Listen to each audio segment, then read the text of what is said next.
Hello, much better. WPNR Radio, Utica College Pioneer Radio, 90.7 FM. Welcome to the Culture Show. Hello. This is so loud.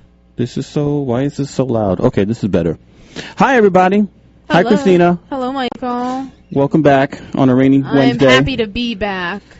Bouncing back from my melancholy attitude last time. Oh, I hope so. I mean, it was fine, Christina. Not everybody could be on point 100%. Thank you. Okay. I appreciate that. So we have a fun show today. I think. Yeehaw! I don't know. Could be okay. Could be the worst one yet. I think it's heading in that direction already. No. It's going to be great. We have a special guest today. Sure do. Marc-Anthony Polizzi. Yeah, Polizzi. I'm trying to give it a little. It's good. It's got some flair to it. I'm trying to give it a little gusto. Wait, can you say that again in like a Mario kind of voice? What's the matter? What do you mean Mario kind of voice? I don't have a Mario kind of voice. Oh. But first, in local news. Hi, Christina. What's going on? Hi, Michael. How was your signature 81? Let's talk about that for a little bit. I did have an opening this past Saturday at Signature 81. They are doing a summer series.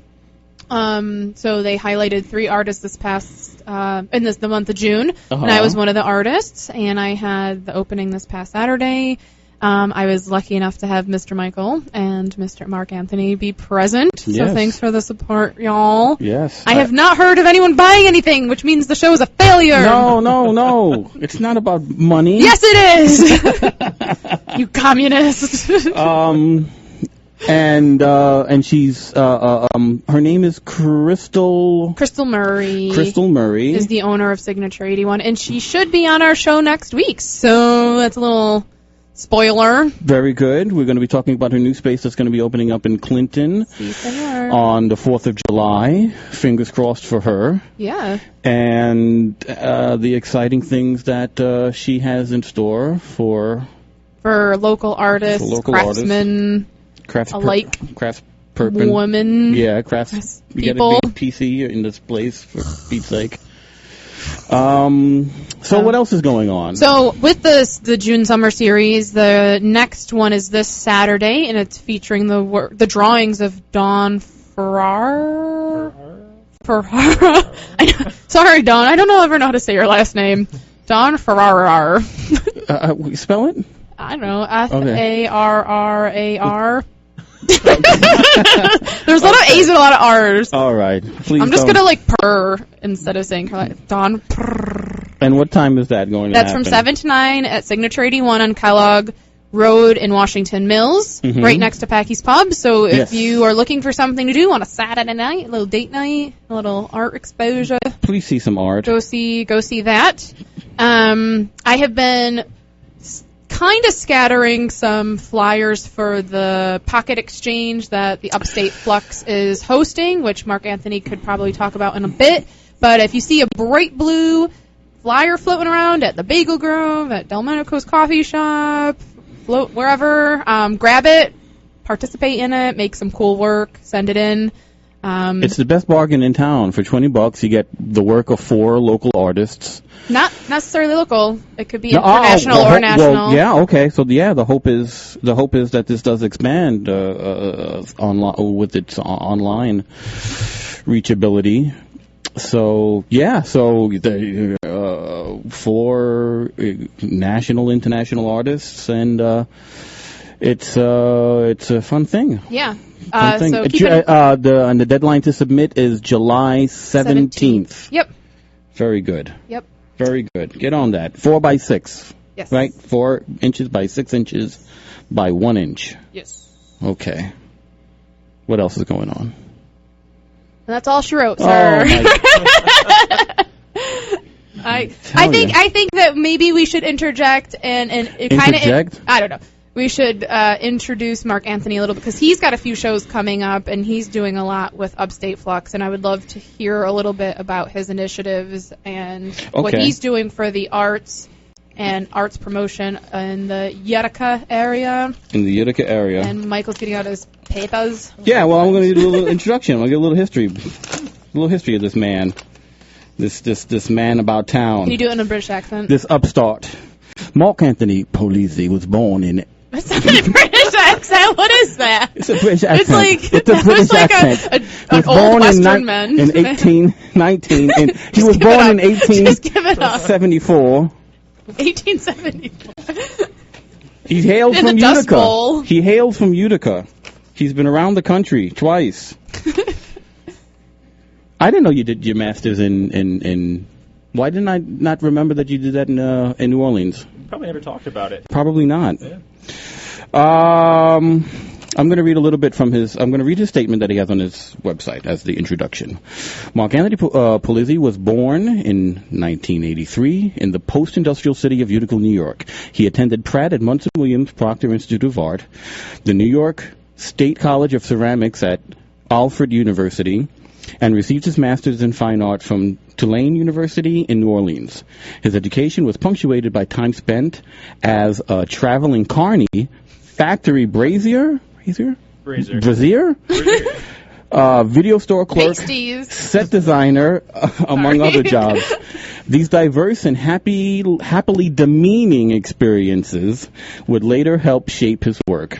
Also heavily influential was his time spent living in post-Katrina New Orleans and growing up in the failing Rust Belt city of Utica. Yeah, that is a beautiful way to describe it. I guess so. Polizzi's work has been shown in cities across the United States. Michael, have you had a few before you came to this show? I'm a little concerned I had a double espresso. My teeth are jattering. Oh, okay. He has shown in cities in the United States, including Chicago, New York City, New Orleans, and Kansas City. He's also appeared in numerous publications, from New Glass Review, from the Corning Museum of Glass, to Staging Spaces, Scenic Interiors. His current body of work further developed while in residency. Excuse me. This is ridiculous. I am just pointing out the fact that Michael harps on me constantly for never being prepared. Who's trying to call me? And this is just disappointing with our guest. And you know what? Insulting. It's a local number, so people got to know that I'm busy right now. It's insulting, and I'm offended, and I think we should just cancel the show today. I turned it off. We're done. It's done. Just turn turned off the it mics. off. Just turn them off. His current body of work. You're ridiculous. Shut up. His current body of work further developed while in residency at Sculpture Space, a time which allowed him to establish new techniques and experiment with paint texture and form. Currently, Marc-Anthony Polizzi lives and works out of Utica, New York, where he enjoys hiking, canoeing, and long walks on the beach. Is that like a dating profile as well? You know, He's trying to listen. Yeah. He's trying to get as much bang for his buck with this website. You just hand a lady your card and go, all right. There you go. So, ladies and gentlemen, please welcome Marc-Anthony Polizzi. Hey! Thanks for stopping by. No, thanks for inviting me. I appreciate it. Can I check your levels? Sure. What do I not even hear what you? That means. What does that mean? Talk into the mic more. I've been talking into the mic Okay, more. that's good. Better. That's good. Better. Yeah. A little bit closer. This is better? Yeah. Oh, good to know. Yeah. You need a personal relationship with the microphone. You need to really own it. So how you doing, man? I'm doing all right. You've been busy. Yeah, trying to keep occupied as best I can. What's not mentioned in the website, on your bio, because it's something brand new, is Upstate Flux. Yeah, that's something that's a few months old now. I think we've been working at it for about 5 months, but finally have a physical home over the last 2 months or so. Great. Yeah. And that's on Columbia Street, yeah? Yeah, 920D Columbia Street. Right in the back parking lot of the brewery. Yeah. Brewery. The rubery. And so what let me just ask you right off the bat, what was the start of that? You came back home. Yeah, I came back home and started getting involved with Project U and a couple other local arts affiliate groups, and spent a lot of time over at Sculpture Space. And a few of the artists from Project U, we kind of got together and were looking for sort of a place where local artists could come together, share equipment, ideas, equivalent to sort of local incubator. Mm-hmm. And then we just sort of went at trying to find a place and hit 1,000 dead ends, and finally got into a new home, and we're sort of checking it out now. How has Utica changed for you over the years? Because this is the first time you've really tried to do something here, right? Yeah, honestly, it really is. I mean, I've noticed there's a lot more missing buildings since I come back. It's like every time I leave for a couple months and come back, something's burnt down. There's a different skyline. There's a different skyline and a few more grassy parks, which is kind of interesting. No, this is my first time really trying to start something. Back in the day, I used to do a little bit of work with the Residence Center when they were sort of functioning. I forgot about that place. See, they existed. I did some shows down there, but then I sort of split again, and I think the Neptune Gallery kind of came up and down in that time while I was gone. And Yeah. So, I know we just did a crit. Yeah. So part of our idea for our mission for the group is sort of to have sort of a professional approach to the fine arts in Utica. So we're trying to do critiques, which we just had last week, figure drawing, which we're hopefully starting up again this coming Do you pay your models? We pay the models every dime that comes in. In fact, it's what, $5? I think we do $10. Okay, $10 to participate. Well, It's $10 to participate, but the model makes all the money. So if we get 10 people to show up, she makes everything. That's a good payday. Why can't it be a he? Or he. Okay. We just only We're have. supposed to be PC. We only have one model so far. So I was gonna say I'd do it. all right, there we got two models now. There you go. Excellent. And so our idea actually is to try and sort of take a little bit of money in the art and spread it to artists, as opposed to just like getting us to sort of beg, borrow, and steal for everything. Yeah. When you say a more professional approach, well, we've had Christina and I have had many conversations here about the local attitude or lack of attitude, to say that. What's your take on it? What's your? Well, I mean, there's just sort of no. Well, that's trumping our. I think so. I'd hope so.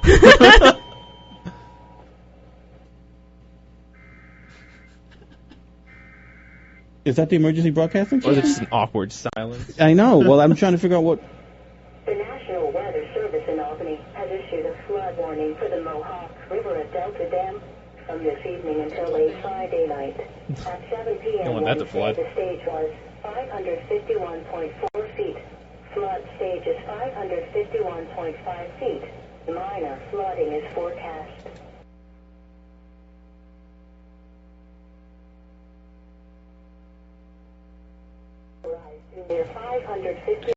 It's not broadcasting, though. Really? Should we mention the flood? There's a flood warning. Yeah, I guess so. Oh. During the navigation season, the Erie Canal may close due to high water.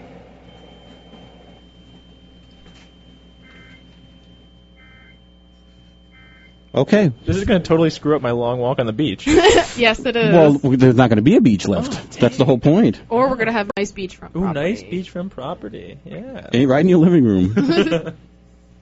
So. Oh, right, the professional thing. The professional thing. So one of the things coming back to Utica that's kind of glaringly obvious is that there's no higher education in the arts. We don't have any 4-year institutes. We have a lot of 2-year arts institutes in Utica proper. And there's a lot of sort of professional practicing. One song. Oh, sorry. wait. I think you need to talk into your microphone. I'm trying to get the levels a little higher for you. Go ahead. Yeah. Go ahead. I can talk really close if this is... Yeah. That's a lot better. Yeah. This is a little weird, though. I know. You hear yourself in your head. That's why. Oh, I always hear myself in my head. And the other voices, too. That's not normal. Whoa. Wow. So the higher education. Oh, so there is no higher education. There's a lot of practicing artists and sculptors and painters and photographers that have sort of established themselves here, but almost all of them are transplants. They've come from other places that have had sort of thriving art scenes, and they've made it to Utica for one reason or another. Either they've been teaching, they've met somebody, their car broke down, and they couldn't afford gas to leave. There's a reason why they're still sticking around. Yeah. And so one of the things that when coming back, that I sort of saw of need was to be able to do sort of professional critiques, or just to be able to get around and talk about the work. And I mean, I've noticed artists here sort of undervalue themselves pretty dramatically, and we have no major gallery representation. There are people like Crystal that are sort of starting to kind of carve out a space for people to be able to show work and sell. But, I mean, when I was growing up, the Stanley had a gallery that used to show local artists, and that's gone. There used to be a gallery next door, actually, in the same little plaza that's gone. There used to be an art supply store that used to sell work. I mean, there was an art supply store in Utica? Yeah, across from Munson Williams. Right on Jenny. I used to buy paint from them all the time. Wow. Yeah, so there's still a sign for it on the back of the building on Park. Just not the front. It's just not the front. Well, because it's something else. And So we used to have these things, and there needs to sort of be sort of the artists sort of bringing up more of the professional level to actually produce work that people want to pay for and take. And one of the things that comes up a lot when talking with artists is that a lot of them in Utica that are making a living at it export their work. Yeah. It's inexpensive to live here. I mean, you can be broke and still survive. Here. Here, yeah. It's like, one of the great things about Utica is you don't really need money. You just, need to know a guy, I guess. And being able to actually produce work here and sell it in other places was kind of a shame. We should be able to also display it here and sell it here, and maybe not for the same profit we can get in the bigger markets, but for a livable wage, perhaps. At least that'd be nice. Yeah. At least. Yeah. But the part of the part of the crit part, as to have that conversation there while the work is being produced, irrelevant of where it's being sold. Yeah, exactly. It's important. I think you can't make art in a vacuum. I'm sorry. Well, yeah, and I think that's something that's really common around here. People kind of get their studio, figure out however they're working, and then just sort of go at it and don't really get that external focus. I felt that coming back to the area. Yeah, so we're hoping to sort of fill that void, or whatever anybody really needs in the art world. We're hoping to be able to help. Well, I think that's fantastic. I really do. I really think that's fantastic. What's your story, dude? When did art become important for you? I don't know. I guess it just sort of happened one day. What does that mean? Well, I wanted to be an illustrator. All I wanted to do was draw comic books. Okay. And I accidentally went to Munson Williams. Yeah. Right. So when you went, it was connected to. It was I think the first or second year that they hooked up with Pratt. So there was still MVC prices, but at the Pratt education. I'm not broke, which is really nice. Yeah. But so my goal was to draw comics and do all that stuff, and then I went in and I had taken some figure drawing classes, and I got in and was like totally not the right direction. So it's a fine art school, so I started taking figure drawing and painting, and Dorian Quinn, who was teaching sculpture at the time there, she really helped me focus in and understand sort of what was going on in the concept behind things, and sort of got addicted to sculpture and kept going on with that. Excellent. So and then you went down to New Orleans. Yeah, I was the first class into Tulane after Katrina. So they had taken the class before, got stuck, they lost an entire year of their education, they came back, and then we were the first sort of new crop. So how was that? That had to have been heavy on the psyche, I think, down there. Yeah, it was a different kind of funk. Like Utica has this weird gloom that's over it, but it's sort of like it's been here for so long, everyone's just sort of used to it. It's getting better. But I don't want this to turn into a pity party. No. And I think that down there it was just sort of like it hit them like a ton of bricks. So they still kind of had that sort of good time attitude, but with no roof. Yeah. And they had the locals that were down there that were trying to rebuild, and a lot of people from all over the country that wanted to help, and then even more that wanted to scam them out of their money. So, a lot of projects half finished, a lot of, insurance money flowing in one side and out the other. And, but you go down there with this fresh mind. I mean, you were just at the beginning of things, and how do you meld what's going on with what you want to? Because I kind of see it. Just from that deconstructed area, I see a lot of parallels to the work that you're doing now. Well, yes, I went down there. I did my master's in glassworking, so large-scale glass casting, steel fabrication. At Elford, I did a lot of bronze work. And so I go down there pretty much as a formalist, making large formal sculptures that were very shiny and nice. But I did almost a 180 while down there, and after sort of talking with people and seeing people, the work that I'm doing today really crept up. One of the things that really picked up was that you'd have these houses at 45-degree angles that were just sort of like half dilapidated that just hadn't been fixed yet. But there would still be that sort of pride of ownership, so someone would be out there painting the front porch. So you'd have this like brilliantly, nicely painted front porch, and the shutters would be nice, but they'd still have a blue tarp on the back end because they hadn't had the money come through yet. Incredible. And one of the things that my work I mean, if anyone's ever seen it, it's just all one color. It's just painted this sort of like layer after layer after layer, and that sort of stems from that sort of being surrounded by that idea of every day just kind of painting. It's also horribly humid. So our shop, like our fab shop, we had to paint twice a semester. So you would just keep painting the tables and painting the floors and waxing, and just there's this really beautiful layering that happens just naturally after 50 years of painting things. Just a history right there. Yeah. Oh. Someone pulled the thing. No, it's still good. No, Really? I just did something and You it did clicked something. Stop playing with your wires, Christina. Well, I can't hear. Oh. No, I hear Can you better hear now. I hear nothing. Really? Yeah. Okay. So you're welcome, Christina. With that, since we're just talking about Marc Anthony's work, there's a link for all of those playing the home game on our Facebook page, www.facebook.com/thecultureshow. There's a link in our feed to Marc Anthony's website, and you could click and see his progression from these glass and steel constructed, as he says, formalist exercises to the almost compulsive aesthetic that he's attaining now. Talk. If anybody's clicking at home, go through your process. I met you when you had a show at the School of Art Gallery at Pratt at Munson William Proctor. You showed up with a friend, a couple of dudes, and you just brought in trips and trips and loads of crap. Yeah, lots of specifically office. And I know the story behind that. Office debris. Maybe you could use that as an example when you go through your process. And I'm like, where the hell is this going? And I was able to watch him put this elaborate installation together, and it was very, very exciting. And then hearing you speak about the process of going to different institutions and treating different spaces individually, walk us through what an installation of Marc-Anthony Polizzi's is about. I hope I can figure this out. Right? Okay, Do it. Well, I mean, you said it very matter of factly, right? And you when you set up shop in a place, you're looking for the discarded elements of the area. Yeah, and there's something that's really interesting. So over the last few years, I've had the privilege of sort of traveling to different universities and cities all over the country, and the waste and sort of the discarded objects everywhere are different. My time in Colorado yielded more tumbleweeds than I ever expected. I mean, I didn't even know they actually existed, but I thought it was just a Roadrunner cartoon. Yeah, but they're like wedged in my wheel well when I'd park at the end of the day. Or Flint, Michigan, I could have built an entire sculpture. You've been to Flint? Yeah, vodka bottles. I swear to God, there are more discarded vodka bottles. That's depressing. And fantastic art though, which is really funny. Like the auto manufacturers put up museums everywhere, and there was great galleries, and there was just depression. It was a strange balance in one place.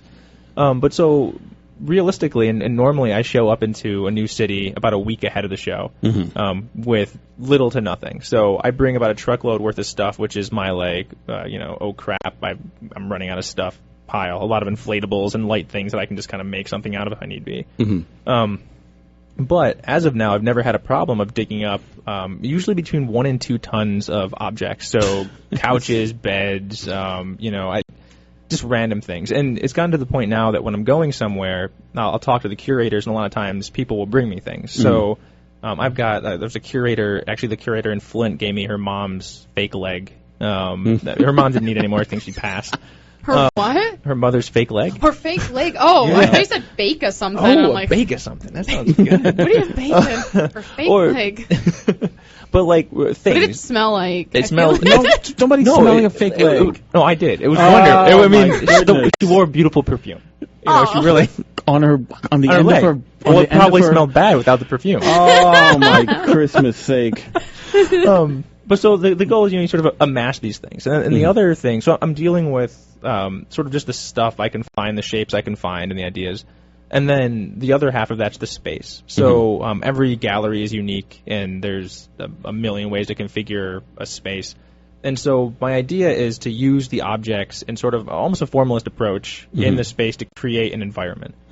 Now, my work, as I said before, it used to be glass and steel, and one of the reasons I paint everything is to try and remove the craft from it, and really just get to play with texture, color, and form, and not have to worry about is that a goblet, or is that Steuben crystal, or is that spruce pine batch, or whatever. To the point where a lot of my pieces I bring around will have like 24 karat gold leafing that I'll paint over, and like hand blown things that are just sort of foamed in with the rest of the junk. And by painting, I'll try to give everybody a visual. So these things are fused into a gigantic mass of various shape and dimension, and then painted all one single color. So it becomes this monolith of hue. Yeah, just one. That is very confrontational. What's the impulse in? You're touching on it, but what's the impulse in covering everything in one color, unifying everything under this umbrella of color? Well, the base reason is to sort of completely negate where the stuff, what it was, what it's, if it's a vacuum cleaner, it's not that anymore. It's the shape and the texture. And part of it is I'm just terrible at color theory. So it's a means to an end. Is that what you're saying? Yeah. No, I get kind of obsessive over those things and trying to keep things clean. And there's something really satisfying about using a 5-gallon-a-minute spray gun in the middle of a gallery and just hosing everything down with a single color. And then picking up. So on one hand, you're dealing with debris of the area, and each area has its own flavor of discarded elements. And then the impulse is to negate the source of these things. So what does that play mean for you? Well, I kind of collect a lot of the stories and the things. So at this point, someone can point to any object in one of my pieces, and I can tell them, where it came from, where I got it, if there's a story that goes along with it. But I'm the end user. As a society, we throw out all sorts of really functional things, and there's something to be said about taking something that was, someone deemed that they don't want anymore, that is worthless, it's garbage, and they throw it out on the side of the road. And then it's clearly fixable. I mean, at one of the shows coming up, I've got 12 vacuum cleaners so far. Wow. The worst is it needs a new belt. Yeah. I mean, if someone took the vacuum cleaner and took the dog hair out of it, it would work fine. But, it's just that impulse that we live in a society where it would take them 2 hours to clean the vacuum cleaner, or they can just throw it out and for $80 get a new vacuum cleaner. Yeah. So that sort of taking these objects, which are perfectly functional and, were once loved, and just throwing them in a conglomeration, painting over them, and just sort of poofing away their past. That's sort of the idea that I like to kind of play with. Do you want to tell the story about where the majority of the stuff came from for the School of Art show? Oh, yeah, sure. So, I mean, all the shows usually have sort of a generalized theme. A lot of times it is just sort of show up somewhere. With the School of Art show, it was actually my father closing his business downtown over on Franklin Square. And kind of, I guess, closing, adjusting, downsizing, or however the right way of putting that is. He'll yell at me later.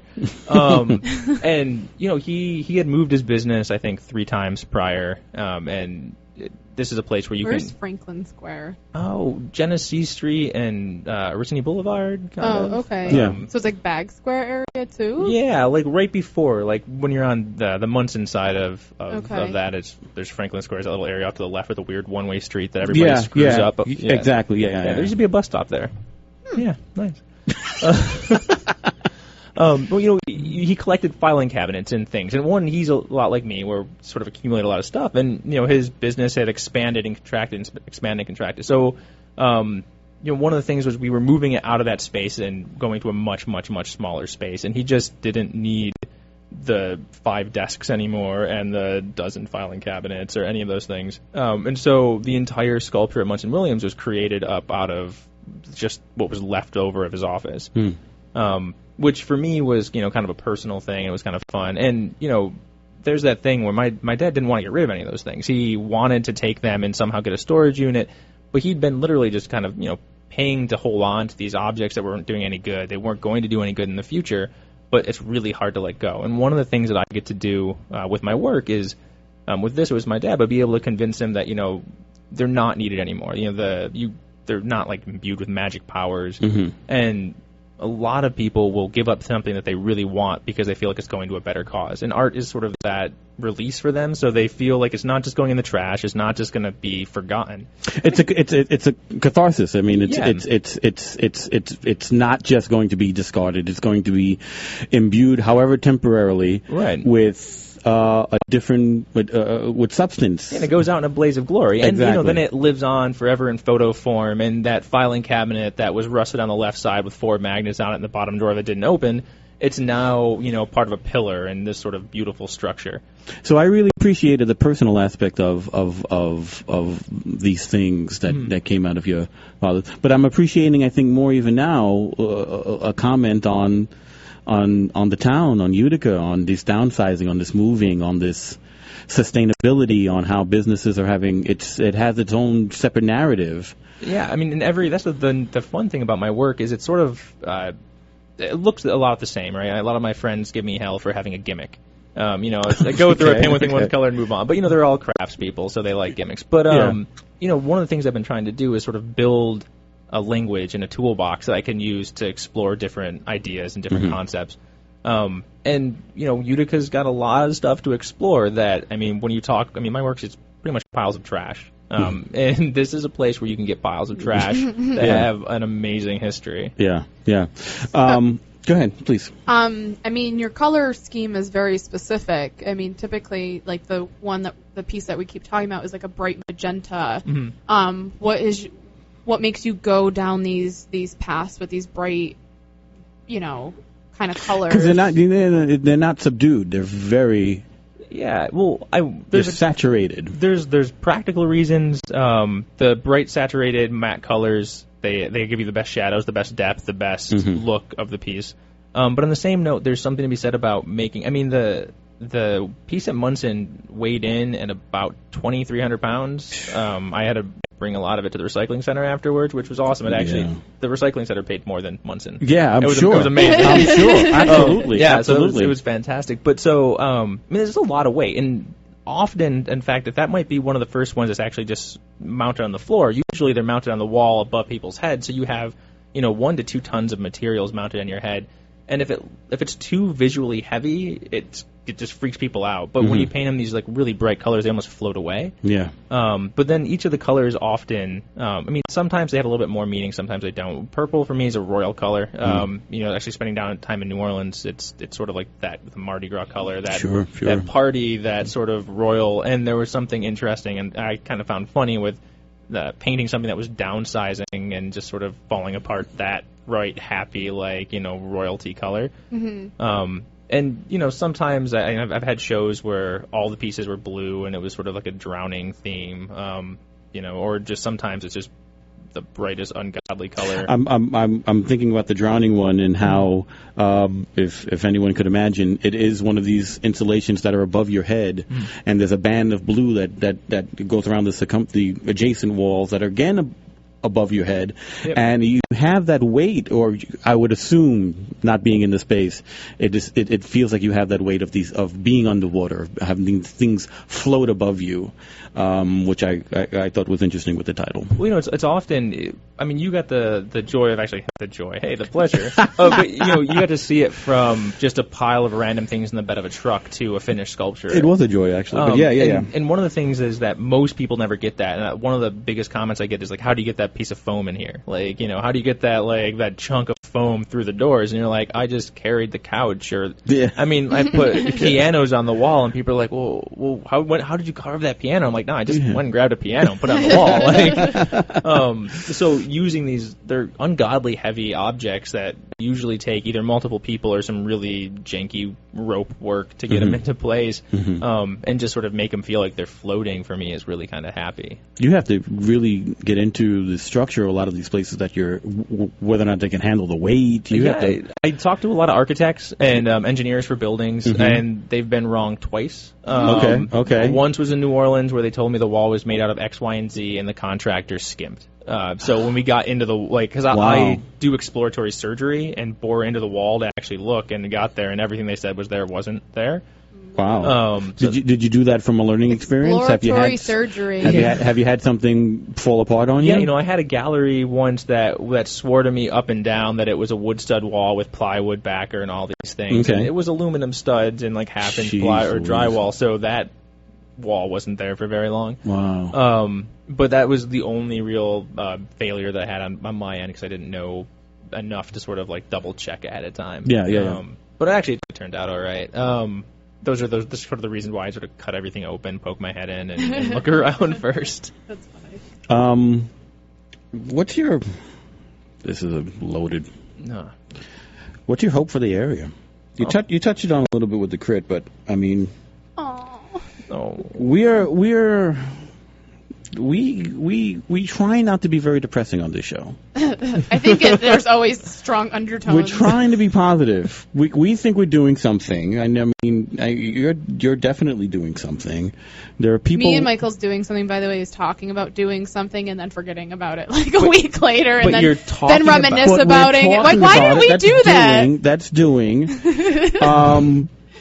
Oh, we're going to go to Fish Fillet? Yeah, let's go do that. Well, actually, though, I think the conversation is something that's important, and that's actually missing from this area. Right now, there's the service industry of art, so you have sort of the larger institutions that show art or that sell art to the people. Yeah. And then you have the makers, and the people that are selling the art and showing the art, they've been here for 100 years, and for 100 years have had a system in place that people know where they are and how to get there. Exactly. The makers, we don't have much of a conversation going on. We have a couple spotted groups throughout the city. You have the guys over at the other side. You've got Project U. I'm going to start forgetting everybody. Kirkland Art Center. Yeah, the KAC. You've got Signature 81, and you've got these different sort of pockets of people throughout the city. Yeah. But there isn't much of a general unified voice. I'm like an artist union, for lack of better terms, or even just talking about common themes. Because every artist in the city is going through the same thing. You can talk to the old guard that have been here for 30 years practicing, or you can talk to someone that's right out of college. I mean,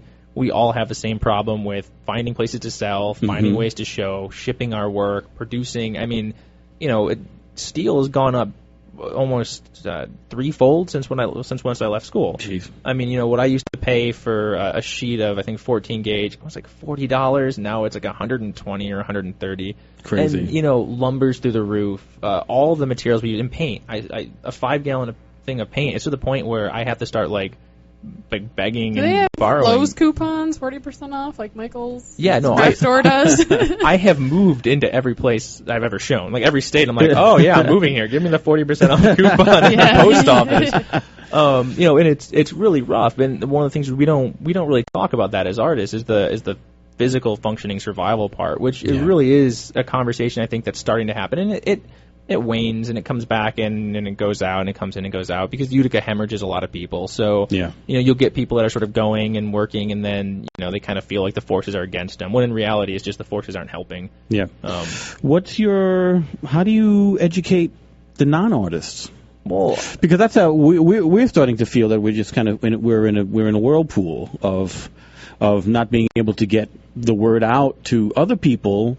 I think Crystal Murray is a good example of somebody outside of the the group that you're describing, who is appreciative and wants to give a venue or a voice to anyone in the scene. How do we open that bubble up? It's weird. That's the question that everybody keeps asking is how do you, the arts in Utica, they're very ancestral. We have a show and artists show up. We have a fundraiser and artists show up. And we can't ask the artist to fund the arts. It's kind of a never-ending cycle. Yeah. And one of the things I think is that artists need to make it fun. You can have high concept, high art, and good work and still make it approachable. I think opening up beyond just downtown Utica or Utica in general and going towards the suburbs maybe, or going towards the greater Utica area as an audience is a good step in that direction. Yeah. But really, it's, as artists, we're kind of capitalists. We produce goods and we offer services and trying to find really what the area wants. Yeah. And then dragging them in.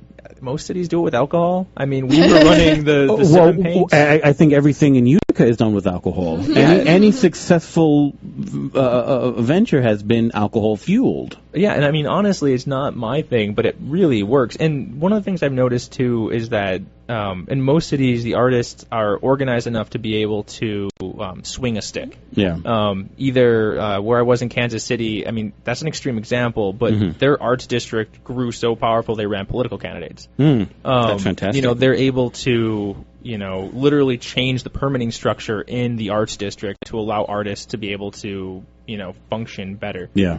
Most places either having something in City Hall for artists to meet and having council members work. And I think that that's actually something that you guys talking and everyone's been talking in the city for so long that there's starting to be at least interest. Yeah. And it's not interest necessarily in helping foster good ideas, but it's interest in not wanting to be on the wrong side of something. Okay, yeah. And so, we pretty much keep bashing your head against the wall until it moves a little and the next person comes in and hits their head against the wall.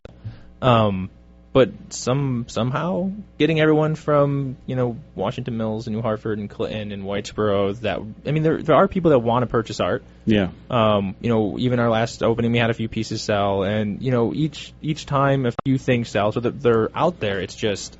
I owe you 15. I owe you some money. Yeah. You owe me money, don't you? I actually have it in my wallet right now. Is that serious? Is that serious? You deadbeaten. I'm indebted How to dare him. you? How dare you? What parallels are to be drawn with the kind of restaurant revival that's going on in the area? Is that something that's much more accessible, of course, because you don't have to think about food, you just got to eat it. Yeah, I think everybody wants food, and that's something, if you look at like arts and like the little A big group, you have foods and music and sort of that cultural movement in general. And food and alcohol are the two easiest way to get people involved with that. And the one thing, people can be gloomy about Utica, but the one thing we have that, no other city in the country has is culture. Yeah. We have a huge influx of refugees. We have a huge influx of, talented artists that are living here. Musicians, surprisingly good musicians. I've lived in cities where they're bad. Open mic here is actually kind of pleasurable. Which is different. Where are there open mics? Oh, the Tram does their open mic every Sunday. Every Sunday night, yeah. And so, we have that. It's trying to, for lack of better terms, monetize it and capitalize on that. Utica has an image problem, just the city in general, and it has an image problem that it's never really, I think, addressed because it's never needed to. Yeah. Which it's starting to, if enough artists kind of get in one place. And you look, I think the best example of that is the sort of Uptown Theater area. Yeah. Where you have the Green Onion and Domenico's and the other side, and now Hops and Goblet, is it? And it's organic growth because there's people that live there, that walk there, and you have a handful of people that are really trying to move that area forward. And if that approach moves throughout the city, I think we're going to be okay in the long run. It's just slow. We have the old guard institutions. And we have the local groups. I hate grassroots. I hate that term. It's a terrible term. Let's just skip that. We'll just skip that. Yeah. But you know what direction I'm coming from. Yeah. What does that turn, and what do you see the future of that? Oh, I think that we've had this conversation a couple of times privately. I don't know if I can do it without swearing now. This is where radio is a limitation. You can hit the dump button. Is there? Is I'm going to ask you, regardless of one other thing, are the institutions not doing enough, and is that why this energy from the artists' end maybe going to surpass what an institution could do in this area? Yeah, I think that the institutions, it's not so much that they're not doing enough and we shouldn't be expecting them to hold our hands or help us, but they're in their own panic. They're in their own sort of function, and for the most part, the makers in the city just haven't been part of their business plan, and we haven't been really part of their plan for 100 years, and I don't really foresee us ever becoming that, and there's really no need for them. We do two different things, and so I feel that the artists have been sort of waiting and sort of, I'm excited. The Sidewalk Art Show is coming up. Was that soon? I just saw the board. Oh, I think so. Something like that, right? It's nice. It's once a year. But a lot of people wait for that once a year to show their work. I mean, could you imagine, practicing art for 350 days just for this like 1 week and a bit to like on a grossly painted board, on a grossly painted board in the rainy days with no lighting and so.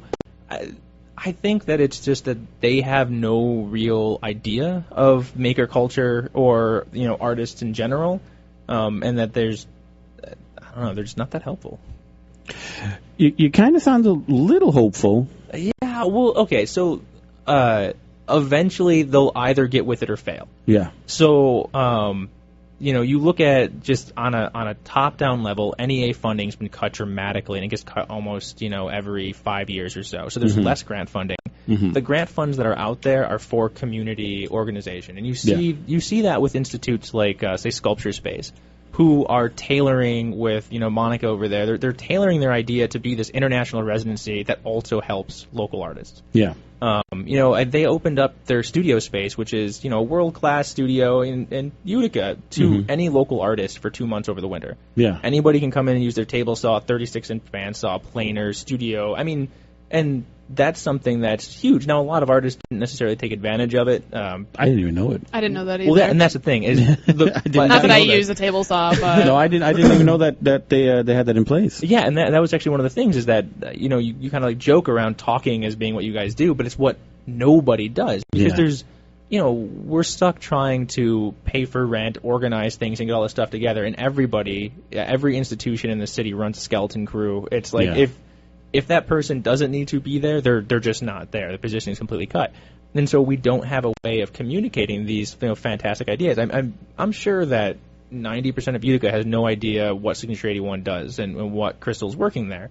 But I mean, I sell my work through her. It's a fantastic idea. It's a great model, and it's moving up, and it's starting small and sort of building up. But there's no communication on those things. Right. Talk a little bit about what you got in your personal immediate future. You got a bunch of things on the agenda on the calendar. That's true, I should say.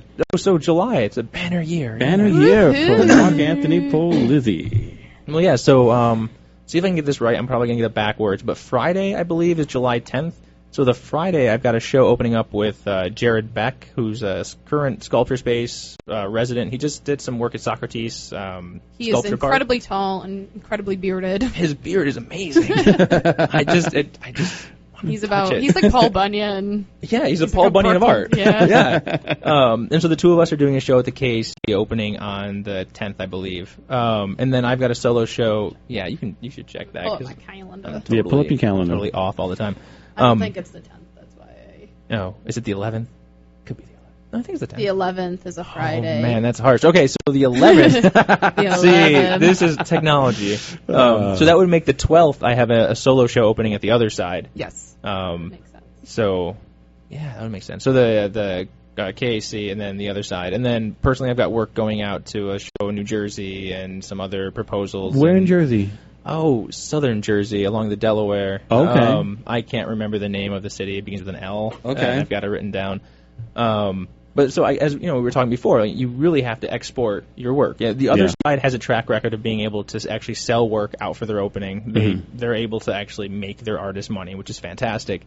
The KAC doesn't really have that, and nowhere else does. So for most of the people that I know here that are actually producing work, you make it, and then you ship it away, and then you hope that magically money comes back, because there's nothing worse than getting the crate of sculpture back. You say your goodbyes to it when you when you put it in the post off. How do you get? How do you find out all of these things around the country? What is your in? You fail a lot. I mean, so how do you get your word out for the artists out there? So there's wondering how to get out of Utica. There's two major ways. There's the proactive way and the passive way. Yeah. I used to be extremely proactive. I would go onto the CAA's website, Res Arts, Artist Deadline, a whole bunch of these sort of aggregate online things. And I would literally just read for hours and just like click links and go wherever I wanted, and then apply. And I got one out of every 20 shows I applied to, something of that nature. And then eventually I got smart, and instead of doing that, I started finding artists that I really liked. So any artist that I respected, and then downloaded their CV, figured out where they showed, and then just looked that up. Mm-hmm. And I had a much better chance because those, if it's an artist I like, they're probably an installation artist. They probably do bright crap. You're dealing with a more consistent aesthetic with the gallery. Right, because galleries typically have a look that they go for. Right. They're not just all over the place. And so then applying that way, so you find all the artists you like and then rip off everywhere they went. I mean, there have been a handful of artists that I feel like I'm just following around the country and just being like, Who are these artists? Well, Adam Parker Smith for a while, he was at Sculpture Space, and then most of them are names I cannot pronounce and cannot remember off the top of my head. But I really like you, but I don't like you enough. I don't like you enough to know your name. I could pick their work out of a lineup, but I write their name down. And then there's literally the proactive way, which is just throwing your resume at the wall until something sticks. Mm-hmm. And I got to the point where about 1 in 4 of the things I applied to I got into, and then it's great, but at a certain point you need more money and you need to kind of get into the harder things. Right. And so then the other approach, which has been paying off really well, is the passive approach. So a lot of SEO work on my website. A lot of metadata filling out on every single image, a lot of pushing my work out to different blogs and different writers and different stuff. Yeah. I mean, the show in Jersey, I didn't contact him. He just found me online and, called, and, he's having a show. He likes my work. He wants my work for a show. But the only reason he found my work is because he was Googling bright-colored sculpture or something kind of asinine. And you never know. It's something that on the back of every single one of my pictures is my name. It's, where it was made. It's about 50 keywords. It's all this junk that Google looks at, which gives me good search results. Yeah. And, I get a lot of calls or a lot of emails, because no one ever wants to call me. But a lot of emails from people and students and different gallerists all over the country that just happen to trip on my stuff on Google. Yeah. And that's kind of fun. Yeah, that's awesome. Not a lot of effort on my end. Plus, Google Analytics has been really helpful. That's rigged up on my site. So there was a little bit of time, I think back in 2010, where I just stared at Google Analytics for a couple of weeks and figured out that a lot of people from Virginia were looking at my work. That's I no idea why. Yeah. So then I just applied for a bunch of shows in Virginia and got all of them because apparently they were interested in my work. That's fantastic. And so I think I had 3 or 4 shows in a row in Virginia, just moving from one gallery to another gallery to another gallery. And which is kind of fun. In fact, I just had a friend that drove through there not too long ago, and they found something that looked identical to my work still stuck in somebody's window. So now there's somebody there that's making big piles of stuff that's all painted one color. You're starting a trend. Thanks for stopping by, man. No, thanks for inviting me. Thank you. This has been really, this has been great. Great for us because we didn't have to do all of the talking. Oh, how nice is I don't that? think I said 10 words, and I like that. Christina gets sleepy. Christina, this is the best show that you've ever done. This is fantastic. Thank you so very much. Your hints are fantastic. Your energy is fantastic. We're lucky to have you in the community. Yes, sir. I look forward to doing things with you. He means taking you on dates because he likes walking on the beach as well. I like the beach as well. I look forward to running barefoot with the sand between my toes with you. I just want to think about your toes. No, the sand is good because it gets the athlete's foot. Yeah, it pumices the bottom. Yeah, it really works the callus. It abrades. We got 4 more minutes. What else do you want to talk about? I gotta actually go to the bathroom. Oh, I drank that huge cup of coffee before. We had such a good show. I'm sorry. Why the do you last time have we to- ended it, my butt cheek fell asleep. Why do you have to junk it up? It was so professionally done. I felt like we were on NPR, and all of a sudden you goof it up going to the bathroom. I'm sorry. We drink a big cup of coffee. No, We but for try real, not- I want to end on a sincere